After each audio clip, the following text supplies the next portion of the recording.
Hello, and welcome to the Math 0362 Test 4 review. Question 1, we have absolute 2x minus 6 equals negative 5. Well, here's the problem. Absolutes can never equal negative. So the answer is no solution. Question 2, we'd like to solve 5 minus 8y absolute equals to 1. So the way to do this is to treat it as two separate problems. We will do 5 minus 8y equals positive 1, or 5 minus 8y equals negative 1. We will solve both of those together. First, subtract 5. So negative 8y equals negative 4. Then divide by negative 8. You end up getting y equals 1/2. Over here, again, subtract 5. So negative 8y equals to negative 6. Then divide by negative 8. So you get y equals to positive 3 over 4. Number 3. Before we can do this, we're going to have to get the absolute by itself. So first, add 17. So you get absolute 14z minus 7 equals 0. So since positive 0 and negative 0 is the same, there's only going to be one answer to this. So we'll just solve like normal. 14z minus 7 equals 0. We can plus 7. So 14z is equal to 7. Then divide by 14. So z equals 1 over 2. Question 4. Again, we have to get the absolute by itself first. So first, add 8. So that means absolute 6b plus 3 equals 11. Now we have to write as two problems. First one is 6b plus 3 equals positive 11, or 6b plus 3 equals negative 11. And we'll solve separately. So first we will subtract 3. So 6b equals 8. Then divide by 6. So b is 4 over 3. Next, again, subtract 3. So 6b equals to negative 14. Then divide by 6. So b is negative 7 over 3. All right, question 5. There's two absolute values. So we'll split this up into two problems. First will be 3m plus 2 equals 6m minus 20. Or 3m plus 2 equals negative parentheses 6m minus 20. Let's solve separately. First, I will subtract 6m. So I get negative 3m plus 2 equals negative 20. Then subtract 2. So negative 3m equals negative 22. Finally, divide negative 3. So m equals 22 over 3. On the other side, the negative will distribute and change signs. So 3m plus 2 equals minus 6m plus 20. First, I will add 6m. So that means 9m plus 2 equals 20. Then minus 2. So 9m equals 18. Then divide by 9. So m equals 2. Question 6. In question 6, we have an inequality that we would like to solve. So, the first step is to get c alone. So, when the first step actually is to subtract 2, so the absolute's alone. So you get absolute 2c plus 6 is less than 12. In this case, we can rewrite this as negative 12 is less than or equal to c plus 6 is less than positive 12. First, subtract 6 everywhere. So negative 18 is less than 2c is less than 6. Then divide everything by 2. So you get negative 9 less than c is less than 3. So when you go to the number line, mark off negative 9 and positive 3. Put 2 solid dots because it's equals, and then shade the middle. So interval notation is brackets, negative 9, comma 3. Number 7. Again, number 7, the first step is get absolute alone. So this means we will have to add 18. So you get 4b plus 8 is greater than 20. All right, in this case, because of the greater than, what we're going to have to do is we're going to have to write this as 2 separate problems. That means 4b plus 8 is greater than 20, and 4b plus 8 is less than negative 20. And we'll solve. First, subtract 8, so 4b is greater than 12. Then divide 4, so b is greater than 3. Next, subtract 8, so 4b is less than negative 28. Then divide 4, so b is less than negative 7.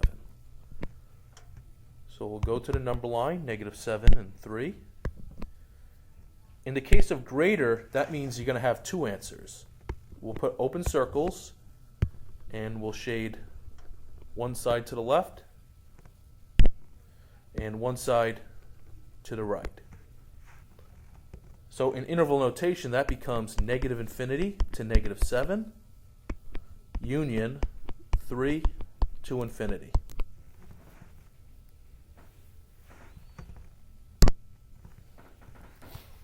All right, so question 8. Again, we have to get absolute alone, so that means minus 2.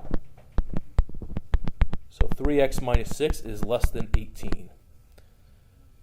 So with signs that are going to the left, we're going to rewrite it as negative 18 less than 3x minus 6 less than positive 18. Next, we will add 6 everywhere. So negative 12 less than 3x less than 24. Then divide everything by 3. So negative 4 less than x less than 8. So mark off negative 4 and 8. Put in open circles and shade the between. So we're going to have negative 4 to positive 8.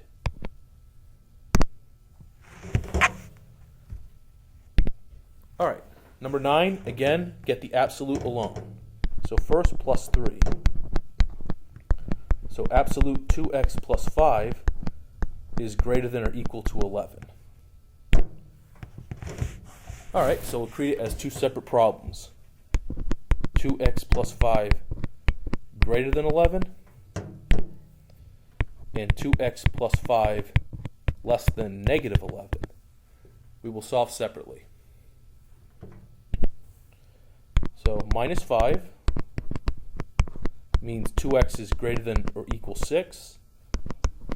Divide 2, so x is greater than or equal to 3. again, subtract 5. So 2x is less than or equal negative 16. Divide 2. So x is less than or equal to negative 8. We'll go to the number line. We'll put solid dots this time.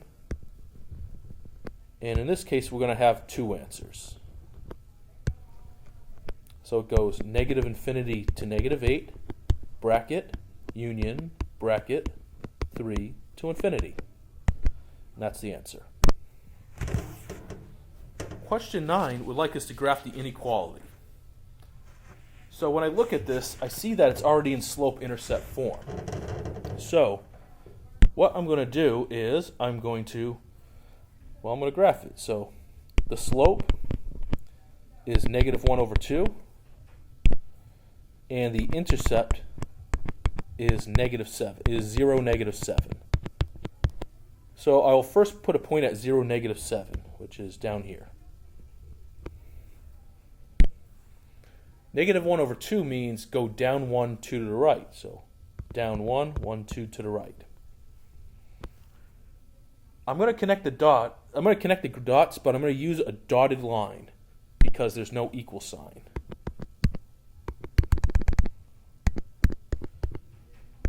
Okay, now I have to figure out whether I shade up or down. And to do this, I'm going to do a test point. And my test point will be 0, 0. So that means 0 is less than negative 1/2 times 0 minus 7. So that means I get 0 is less than negative 7. That's a false. So that means wherever 0, 0 is, which is over here, do not shade this part.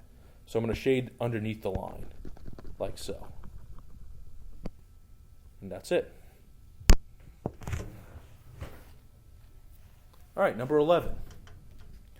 Again, they like us to graph the line and then shade. So what I'll do is I'll get y alone. I will first subtract 6x. So that means 2y is greater than negative 6x plus 12. Then divide everything by 2. So y is greater than negative 3x plus 6. So I see that the slope is negative 3 over 1. And the intercept is 0, 6. I'll put a point at 0, 6. Negative 3, 1 means go 3 down and 1 to the right. So 1, 2, 3, then 1 right there. I will connect it again, use a dotted line because there's no equals. And let's do the test point, 0, 0. So if I plug in 0, I get 6 times 0 plus 2 times 0 equals 12, is greater than 12. 0 greater than 12, again, it's false. So I'm not going to graph where 0 is. I will graph everything above it. So I'll stay away from the 0.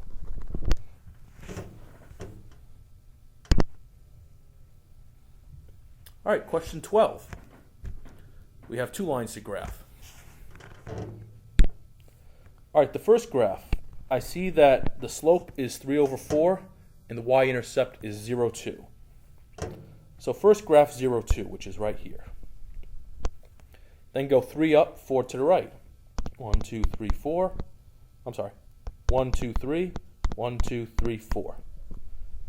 Connect the dots, but this time connect it with a solid line because it does have equals. So that's done. All right, next, y is greater than 2. That's a vertical line. Horizontal line. So find out where y is 2, which is right here, and draw a horizontal line. All right, so my test point, 0, 0. All right, so for my test point, the test point I choose has to be, notice there's kind of 4 parts, and I have to choose a test point that satisfies both equations. Let's start with 0, 0. So if I do, I get 0 equals to 0 plus 2, which is good. But then I get 0 is greater than 2, which is not good. So Can't use 0, 0. Okay, I will use 3, 1. So that means 1 is greater than 3/4 times 3 plus 2. I get 9 over 4 plus 8 over 4, which is 17 over 4, which is good. And then for y, I get 1 is greater than 2, which is not good. No, I'm using 3, 3, that's why. So 3, 3 is good. 3, 3 is 12 over 4, so that's good. And 3 is bigger than 2, that's good, so we're going to shade in between. All right.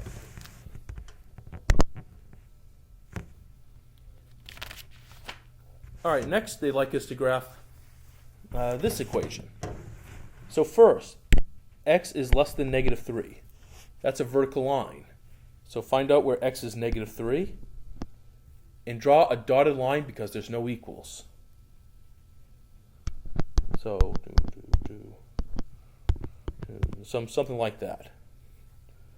The next, y is greater than 3/4 x plus 3. So the y-intercept is 3. We're going to go up 3, right 4. So 1, 2, 3, 1, 2, 3, 4. And we will use a dotted line. All right, so test point, 0, 0. Well, 0 is less than negative 3, so it satisfies the first equation. But 0 is greater than 3/4 times 0 plus 3. Well, it doesn't satisfy that, so I can't use 0, 0. How about, let's try negative 8, 0. Maybe we'll have better luck. Well, negative 8 is less than negative 3, so that's good. And let's see. Yeah, negative 8, 0, that's what I'm doing. So 0 greater than 3/4 times negative 8 plus 3. 4 and 8 go away to leave negative 2. So negative 6 plus 3 is negative 3. 0 is bigger than negative 3, so it satisfies. So everything over here looks good. All right, number 14. So they'd like us to solve. So for negative 125, first of all, I have to think of a number that multiplied 3 times equals negative 125. And that number is negative 5, because negative 5 times negative 5 times negative 5. But remember, there's already a negative on the outside, so it's going to go minus negative 5, which is positive 5. 15, fourth power. I got to think of a number that when multiplied to itself 4 times equals 16 and 81. For 16, I'd like to use 2, because 2 times 2 times 2 times 2 is 16. And 3 times 3 times 3 times 3 is 81. So the answer is 2/3. All right, 16 is a trick question. 1 minus 4 is negative 3. And if you don't see an exponent, the power is 2. The root number is 2. Well, even roots must be positive. So in this case, no solution.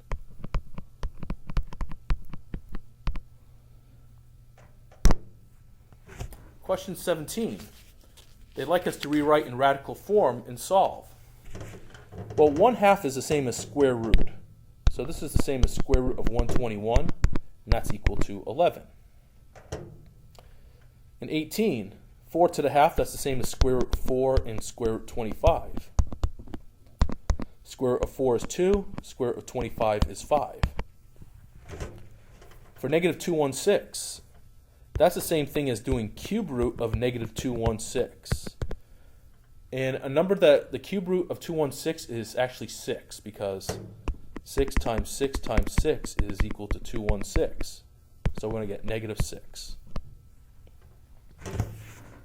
All right, that concludes part 1 of our review. Go to our website at semathlab.wikispaces.com and tune in to part 2. Thank you.